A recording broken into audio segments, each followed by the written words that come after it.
एक घने जंगल में एक नर शेर और एक गाय की अनोखी दोस्ती थी। सब जानवर हैरान थे कि शिकारी और शिकार कैसे दोस्त हो सकते हैं, लेकिन शेर और गाय की दोस्ती सच्ची और गहरी थी।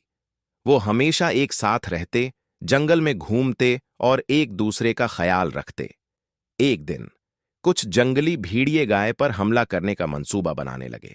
जब शेर को उसका इल्म हुआ तो उसने फैसला किया कि वो अपनी दोस्त की हिफाजत करेगा।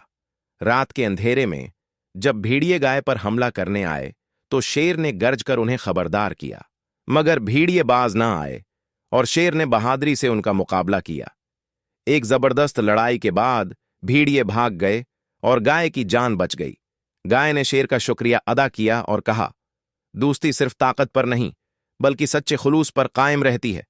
शेर ने मुस्कुराकर कहा, सच्ची दोस्ती की पहचान यही है कि मुश्किल वक्त में एक दूसरे का साथ दिया जाए।